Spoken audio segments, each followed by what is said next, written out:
Hi friends, welcome to my channel. இன்னைக்கு ஒரு சூப்பரான சாம்பார் பொடி ரெசிபி தான் பார்க்க போறோம். முதல்ல அதுக்கு என்னென்ன பொருள் தேவைன்னு பார்த்துக்கலாம். 1 கிலோ தனியா எடுத்துர்க்கேன், வரமல்லி. அதுக்கு 3/4 கிலோ வர மிளகாய் சேர்த்துர்க்கேன். நான் இந்த அளவுல தான் போடுவேன். நீங்க எப்படி போடுவீங்களோ ஈக்குவலா போடுவீங்கன்னா போட்டுக்கலாம். அடுத்து பாத்தீங்கன்னா 150 கிராம் துவரம் பருப்பு, 150 கிராம் கடலைப்பருப்பு, 150 கிராம் சீரகம், 100 கிராம் மிளகு, 20 கிராம் பெருங்காயம், 25 கிராம் மஞ்சள், 50 கிராம் வெந்தயம், 3 கைப்பிடி கருவேப்பிலை காஞ்சது. இதுல எல்லாமே நான் வறுக்க போறதில்ல, ரொம்ப சிம்பிளா தான் பண்ண போறேன். அதுக்காக டேஸ்ட் மாறிடும் நினைக்க வேண்டாம், டேஸ்டும் நல்லாவே இருக்கும். இது எல்லாமே நான் வெயில்ல காய வச்சிருக்கேன். ஆனா வறுக்க போறது எதுன்னு பாத்தீங்கன்னா துவரம் பருப்பு, கடலை பருப்பு, வெந்தயம், கருவேப்பிலை, அவ்வளவுதான் நான் வறுக்க போறேன். மீதி எல்லாம் அப்படியே தான் ஒண்ணா சேர்த்துக்க போறேன். இதெல்லாம் வெயில்ல நல்லா காஞ்சிருச்சு. இந்த மிளகாய் சத்தம் பார்த்தீங்களா, நல்லா காஞ்சிருச்சு. இப்படி உடைச்சா ரெண்டா உடையணும், அந்த அளவுக்கு நல்லா காஞ்சிருச்சு. இது வறுக்கணும்னு அவசியமே இல்லை. வெயில் இருக்கிற காலத்துல வெயிலே காய வச்சு எடுத்துக்கலாம். மழை நாள் வெயில் இல்லை அந்த மாதிரி டைம்ல மட்டும் நம்ம வறுத்து எடுத்துக்கலாம். நான் இப்படிதான் பண்ணுவேன், உங்களுக்கு எப்படி வேணாலும் பண்ணிக்கலாம். நான் இப்ப எல்லாத்தையும் ஒரே இதுல கொட்டிக்கிறேன். வறுக்க வேண்டியது மட்டும் வறுத்து காமிக்கிறேன்.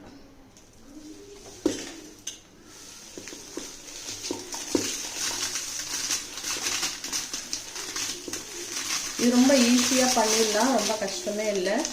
6 மாசம் வரைக்கும் எந்த டேஸ்டும் மாறாம நல்லா இருக்கும்.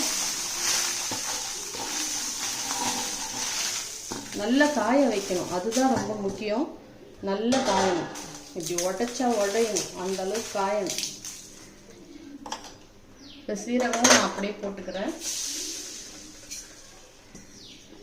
மிளகும் அப்படியே போட்டுக்கிறேன். இதெல்லாம் நல்லாவே காஞ்சிடுச்சு, நல்லா காஞ்சிடுச்சு. பெருங்காயம் இதுவும் காஞ்சிதான் இருக்கு, இருந்தாலும் நான் சும்மா லைட்டா வறுத்துக்கிறேன். மஞ்சளும் காஞ்சிருச்சு. நான் மிஷின்ல அரைக்க போறதுனால இப்படி போடுறேன். நீங்க மிக்சில அரைக்கிறீங்கன்னா உடைச்சு போடுங்க. இப்ப வறுக்க வேண்டியதை வறுத்துக்கலாம். இப்ப துவரம் பருப்பை வறுத்துக்கிறேன்.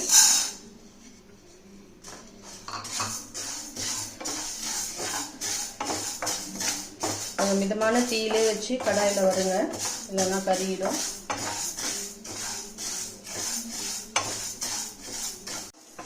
துவரம் பருப்பு நல்லா வறுபட்டுடுச்சு, நல்ல வாசனை வந்துடுச்சு. போதும், எடுத்துக்கலாம்.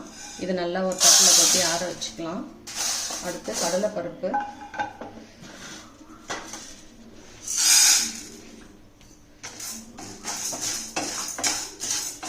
இதையும் நல்லா கடலை பருப்பு வறுத்தாச்சு, எடுத்துக்கலாம். நல்ல வாசனை வருது, போதும், எடுத்துக்கலாம். இதையும் அதே தட்டிலே கொட்டி ஆற வச்சுக்கலாம். அடுத்து வெந்தயம்,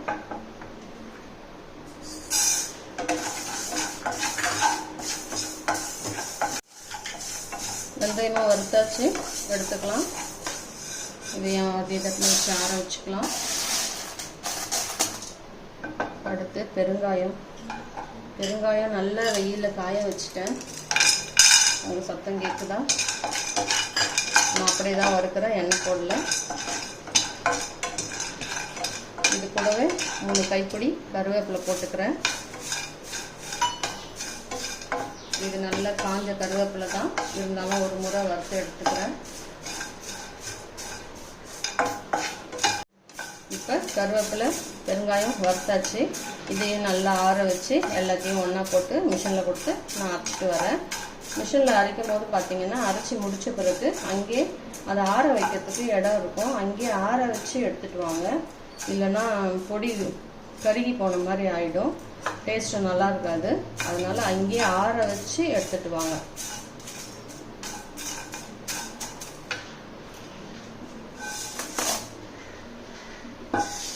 இப்போ நல்லா ஆறிடுச்சு. எல்லாத்தையும் ஒன்றா கொட்டி நான் மிஷினில் எடுத்து போய் அரைச்சி எடுத்துட்டு வந்துட்டு அதுக்கப்புறம் உங்களுக்கு காமிக்கிறேன்.